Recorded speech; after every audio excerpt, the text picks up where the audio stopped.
দর্শক আপনারা দেখতেছেন আমার সামনে বেশ কিছু বকনা গাভী। তো আপনারা যারা খামার করবেন ভাবছেন তারা এরকম বকনা গরু কিনে খামার শুরু করতে পারেন। এখানে দেখুন সম্পূর্ণ উন্নত জাতের যে বকনাগুলো আছে এই বকনাগুলোই এখানে আর রয়েছে এবং এদের যে খাবারগুলো আছে এদের খাবারের পুষ্টিমান চাহিদা ঠিক রাখার জন্য এখানে কাঁচা ঘাসের ব্যবস্থা এবং কাঁচা ঘাসটাকে দীর্ঘদিন সময় সংরক্ষণ করার জন্য সাইলেজ পদ্ধতি অবলম্বন করা হচ্ছে। দেখুন সাইলেজের কাজ হচ্ছে।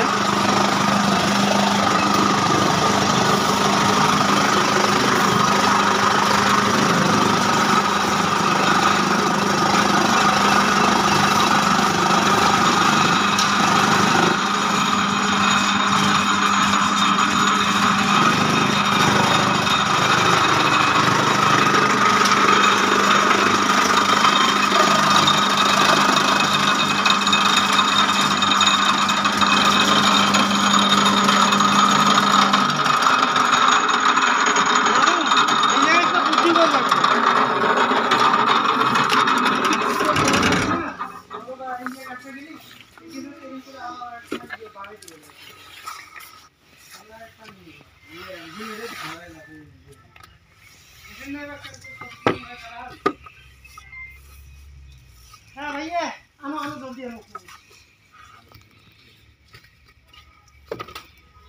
ए आनो प्रोसेसिंग दे देना कौन आ रहा है ये इनके कुछ बना चला रहा है। দেখুন এগুলো হচ্ছে পরে বস্তায় বন্দি করে রাখা হয়। এগুলো কাটার পরে দীর্ঘ সময় ধরে সংরক্ষণের জন্য বস্তাবন্দি করে রাখছে। এগুলো দেখা যাচ্ছে যে 6 মাস থেকে 1 বছর কিংবা কিছু কিছু ভালো পর্যায়ে কাজ করে রাখলে 2 বছর পর্যন্ত এগুলো সংরক্ষণ করা হয়ে থাকে।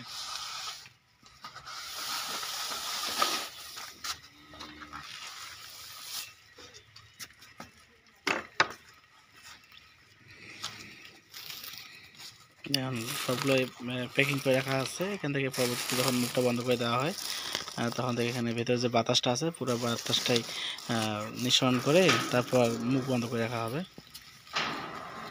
আরও নিয়ে আসা হচ্ছে এগুলো।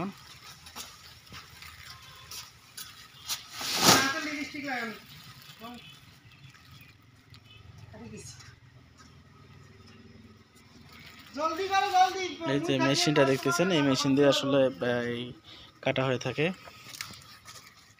দেখুন এখানে যে গাছগুলো আছে ভুট্টার গাছগুলো আছে এই ভুট্টার গাছের এই একদম পুরো ভুট্টা পর্যন্ত রয়েছে আর কি পুরোটাই দেখেন একদম। অনেকে আবার ভাববেন যে না শুধু ভুট্টার গাছগুলো না, এটা ভুট্টার গাছ তো রয়েছে তার পাশাপাশি একদম টোটালি ভুট্টাও রয়েছে। কারণ এই যে ভুট্টার যে পুষ্টিমানটা যেটা আছে এটাই আসলে মেইন কাজ করবে আর কি।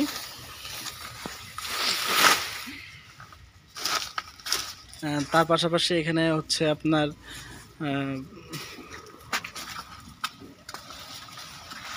খড় রয়েছে।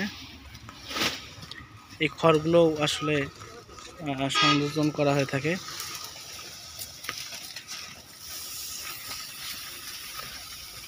দেখুন সবাই মিলে আসলে কিভাবে সাইলেজ তৈরির যে প্রক্রিয়াগুলো আছে এগুলা তৈরি করতেছেন।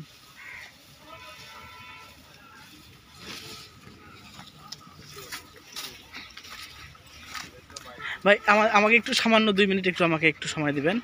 তো ভাই এই যে এই খাবারটা যে মিক্স করছেন ভাই এই খাবার কি কি রয়েছে ভাই এখানে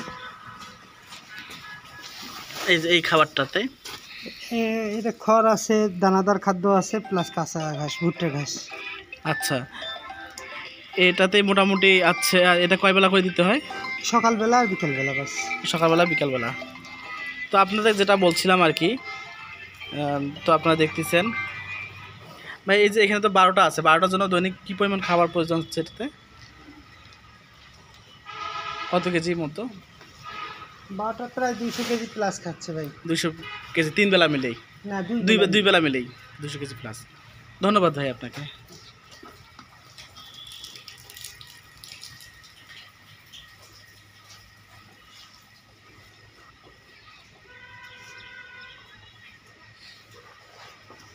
আসলে এখানে যে যেগুলো দেখতেছেন যে গাভীগুলো বকনা পালন করা হয়ে থাকে, তো এগুলা সাধারণত দেখুন গলায় আসলে রশি বাঁধা আছে ঠিক আছে, কিন্তু সেভাবে বড় দড়ির সঙ্গে অ্যাডজাস্ট করে না। এরা খোলা মেলাভাবে এরা বিচরণ করে থাকে।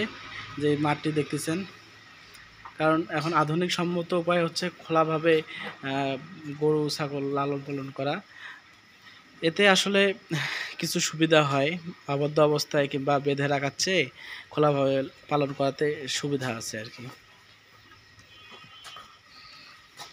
দেখুন এখানে সাধারণত উনি যে খামারটা করছেন এখানে কোনো দেশি গরু উঠাননি, সম্পূর্ণ হচ্ছেন উন্নত জাতের যে ফ্রিজিয়ান কিংবা অন্যান্য যে ভালো জাতগুলো আছে এই জাতগুলো আসলে নিয়ে আসছে, যেগুলা সাধারণত 7-8 মাস বয়স কিংবা 13 মাস 12 মাস এরকম বয়সের যেগুলো আছে এগুলো নিয়ে আসা হয়েছে এখানে। তো এগুলার আসলে মোটামুটি প্রাইস মোটামুটি ভালো, একটা করে পেছনে দেখা যাচ্ছে 70,000, 80,000, 60,000 এরকম আপনার পড়বে। যদি আপনারা খামার করতে চান তাহলে খামার করার মতো করতে হবে, ভালোভাবে বুঝে শুনে এই খামার শুরু করতে হবে আর কি। তো আমার সঙ্গে এতক্ষণ ধরে থাকার জন্য আপনাদের ধন্যবাদ। এরকম যদি রেগুলার ভিডিও দেখতে চান তো আমাদের চ্যানেলটি সাবস্ক্রাইব করে পাশে থাকবেন।